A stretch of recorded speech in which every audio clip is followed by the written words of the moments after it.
Hi friends, welcome back to Mazhathulli creations. ഈ channel നിങ്ങൾ ആദ്യമായിട്ടാണ് കാണുന്നതെങ്കിൽ സബ്സ്ക്രൈബ് ചെയ്യാൻ മറക്കല്ലേ. പ്രിയങ്കയെ തിരക്കി മണ്ഡപത്തിൽ എത്തിയിരിക്കുകയാണ് ശരത്ത്. ശരത്തിനെ ദേവനാരായണൻ തിരുമേനി കാണുന്നു. എങ്ങനെയെങ്കിലും വധുവിൻ്റെ മുറി അന്വേഷിക്കുകയാണ് ശരത്ത്. തിരുമേനിയാണെങ്കിൽ യശോദയോടും മുത്തശ്ശിയോടും ശരത്തിനെ കാണിച്ചു കൊടുക്കുന്നുണ്ട്. അവനാണ് പ്രിയങ്കയുടെ കൂട്ടുകാരൻ എന്ന് പറയുന്നു. പ്രിയങ്കയെ മോഡലിങ്ങും സിനിമയ്ക്കും എന്നൊക്കെ പറഞ്ഞു കൊണ്ട് നടക്കുന്നതേ ദേ അവനാണ്. ഈ സമയത്ത് അവൻ ഇവിടെ എത്തിയതിൽ എന്തോ ദുരൂഹതയുണ്ടെന്ന് പറയുന്നു.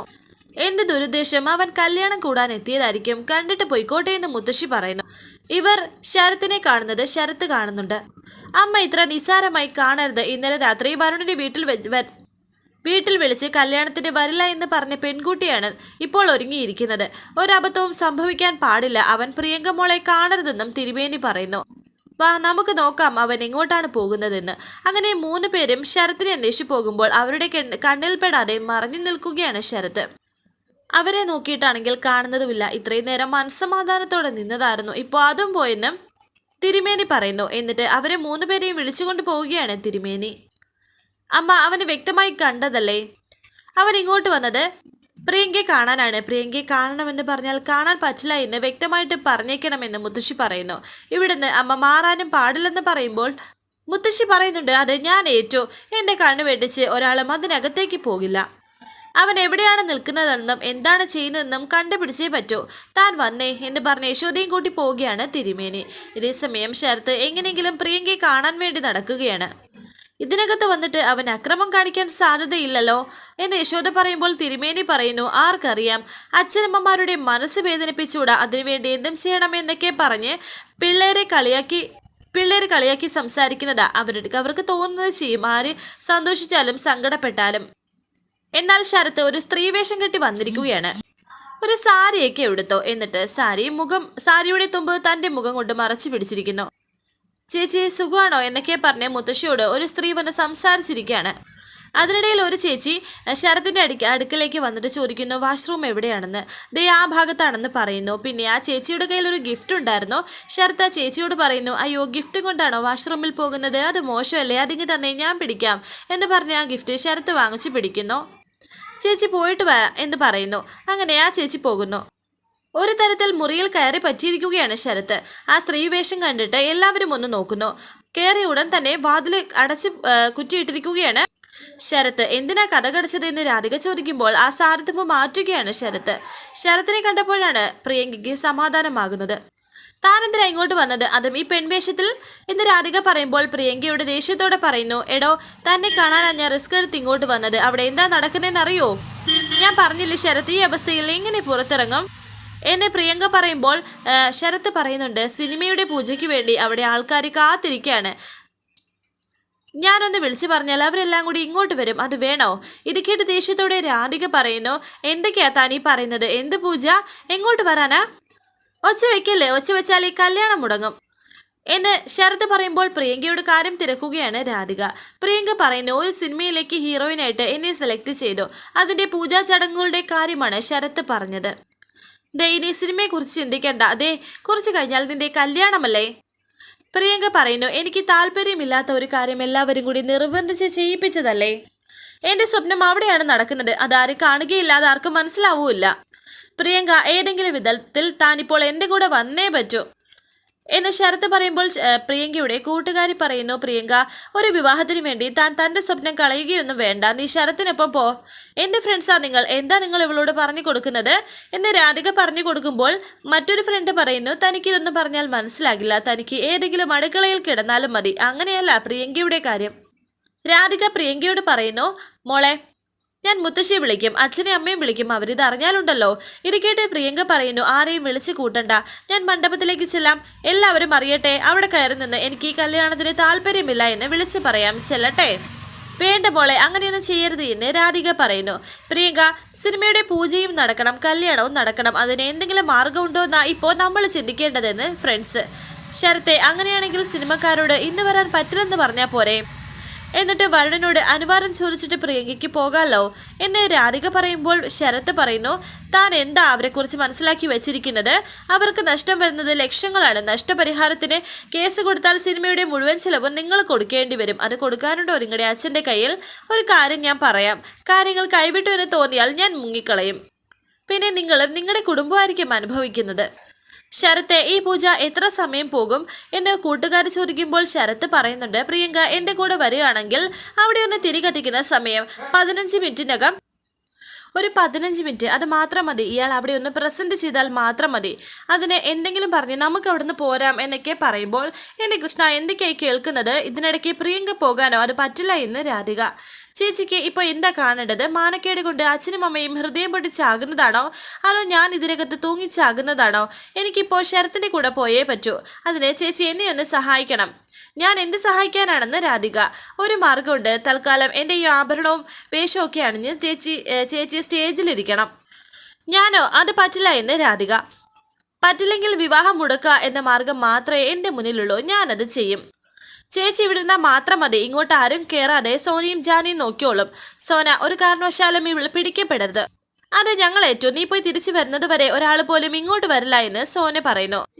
രാധിക, ഞങ്ങൾ തൻ്റെ കാല് വേണമെങ്കിലും പിടിക്കാം.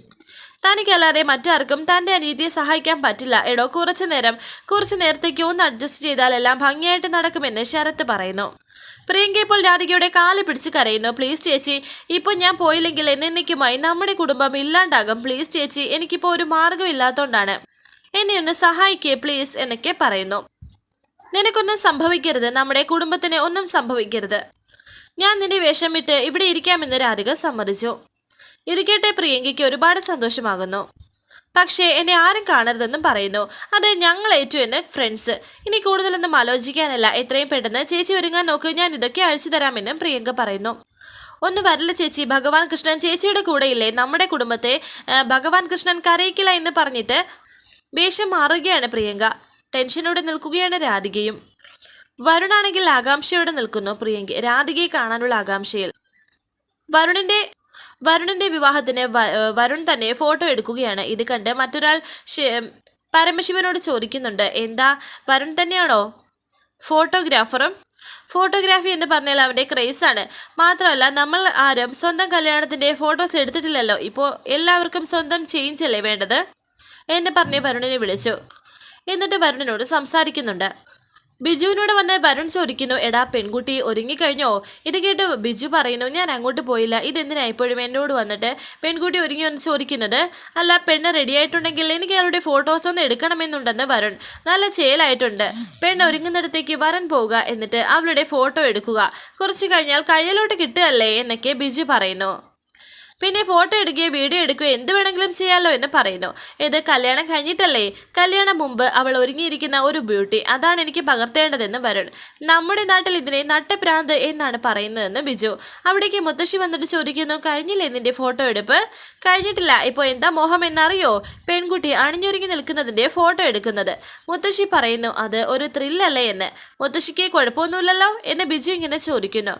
ആമ്പിള്ളരായാൽ കുറച്ച് പോക്രിത്തരമൊക്കെ വേണമെന്നും അത് മറ്റുള്ളവരെ ബുദ്ധിമുട്ടിക്കാത്ത രീതിയിൽ, അല്ലെങ്കിൽ പിന്നെ ഈ കാര്യത്തിൽ എന്താണ് രസമെന്നും മുത്തശ്ശി. അങ്ങനെ മുത്തശ്ശിയെ കെട്ടിപ്പിടിക്കുകയാണ് വരുൺ. ഇതൊക്കെയാണ് നമ്മുടെ മനസ്സുകൊണ്ട് ആഗ്രഹിക്കുന്ന ന്യൂജൻ മുത്തശ്ശി. ഞാൻ മനസ്സുകൊണ്ട് ന്യൂജനാണ്. ഇവിടെ ഈ നടക്കുന്ന ചടങ്ങൊന്നുമല്ല, നല്ല അടിപൊളി കല്യാണമാണ് എൻ്റെ മനസ്സിൽ. പേരക്കുട്ടിക്ക് പറ്റിയ കൂടെന്ന് ബിജു. നിനക്കിപ്പോൾ എന്താ വേണ്ടത്? നിന്റെ പെണ്ണിൻ്റെ ഫോട്ടോ എടുക്കണം. നീ പോയിക്കോടാ, പോയെടുത്തോ എന്ന് മുത്തശ്ശി.